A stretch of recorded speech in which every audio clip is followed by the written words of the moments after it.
एक शहर में रेखा अपनी बेटी लक्षिता के साथ रहती थी। रेखा के पति का देहांत हो चुका था। वह लोगों के घरों में काम करती थी। लक्षिता को ढंग से पढ़ाने के लिए रेखा दिन रात काम करती थी। लक्षिता भी पढ़ने में बहुत तेज थी। एक दिन जब रेखा घर आती है, लक्षिता, माँ देखो मुझे स्कूल से इनाम में ये ट्रॉफी मिली है, मैं स्कूल में फर्स्ट आई हूँ। रेखा, बेटी ऐसे ही मेहनत से पढ़ाई करती रहे, मेरा सपना है कि तू पढ़ लिख कर एक बड़ी अफसर बन जाए। लक्षिता, लेकिन माँ मैं अभी केवल 6ठी क्लास में हूँ, उसमें तो बहुत समय लगेगा।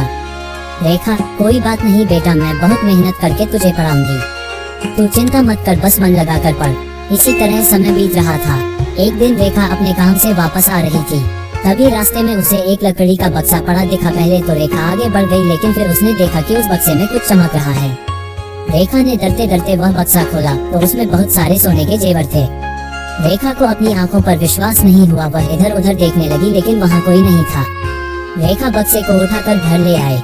रेखा, देख बेटी मुझे क्या मिला, इतने सारे जेवर, अब हमें कभी पैसों की कमी नहीं होगी। लक्षिता, माँ ये कहाँ से आए? रेखा, बेटी ये लगता है भगवान जी ने हमारे दुखों को दूर करने के लिए भेजे हैं, लेकिन तू इसके बारे में किसी से कुछ मत कहना। रेखा बक्से को संभाल कर छुपा कर रख देती है। अगले दिन उस बक्से में से एक अंगूठी निकालकर बाजार में एक सुनार की दुकान पर बेचने जाती है। रेखा, भैया मुझे ये अंगूठी बेचनी है। सुनार अंगूठी लेकर उसकी जांच करता है। फिर वह कहता है, सुनार, ये अंगूठी कहाँ से लाई हो? ये तो नकली है, इस पर केवल सोने का पानी है, अंदर तो सब पीतल ही पीला था, इसके तो कोई 2 रुपए भी नहीं देगा। ये सुनकर रेखा परेशान हो जाती है। रेखा, एक काम करो सेठ जी, यह मुझे वापस दे दो। सुनार, लगता है तुझे पैसों की सख्त जरूरत है, एक काम कर, मैं इस अंगूठे के तुझे 100 रुपए दे देता हूँ। रेखा पैसे लेकर घर आ जाती है। रेखा, भगवान ने हमारे साथ धोखा किया है, हमें नकली जेवर दे दिए, ये तो सब पीतल के हैं। वो तो सुनार ने तरस खाकर मुझे 100 रुपए दे दिए। लक्षिता बहुत चालाक थी, वह समझ गई कि सुनार ने मेरी सीधी सादी माँ को बेवकूफ बनाया है। लक्षिता, माँ तुम एक काम करो, सुनार के पास चलो, उसे 100 रुपए वापस देकर अंगूठ वापस ले आते हैं।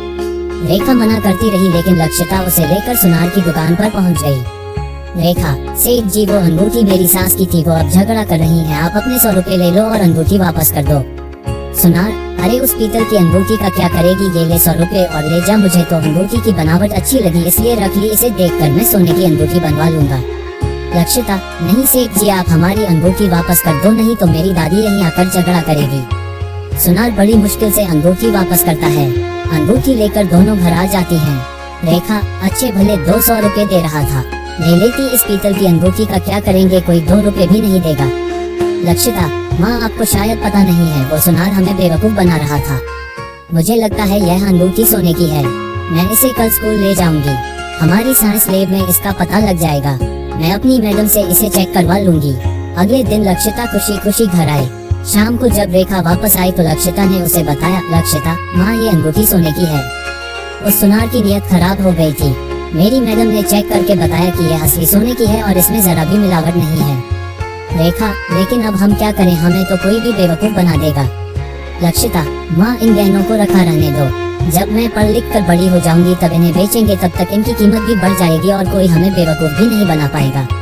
इसी तरह कई साल बीत जाते हैं। लक्षिता की पढ़ाई पूरी हो जाती है। पढ़ाई पूरी होने के बाद वह ज्वेलरी डिजाइनिंग का कोर्स करती है। उसके बाद वह कुछ गहने बेचकर मार्केट में एक दुकान खरीद लेती है। फिर दुकान के पिछले हिस्से में सोने के कारीगरों को नौकरी पर रख लेती है। इसके बाद इन गहनों को पिघलाकर सुंदर सुंदर गहने बनवा कर दुकान में सजा देती है। लक्षिता और उसकी माँ दोनों दुकान पर बैठ जाती हैं। लक्षिता नए नए डिजाइन के गहने बनवाती, जिससे उसके गहने हाथों हाथ बिक जाते। कुछ ही दिनों में उनकी दुकान अच्छी चलने लगती है। एक दिन दुकान पर वही सुनार आता है।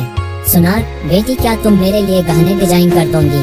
मेरे पुराने डिजाइन के गहने कोई नहीं खरीदता। लक्षिता, जी नहीं, आप सोने को पीतल के भाव में खरीद कर लोगों को बेवकूफ बनाते हो, हमें आपके साथ कोई काम नहीं करना। सुनार, नहीं बेटी, मैं ऐसा नहीं करता।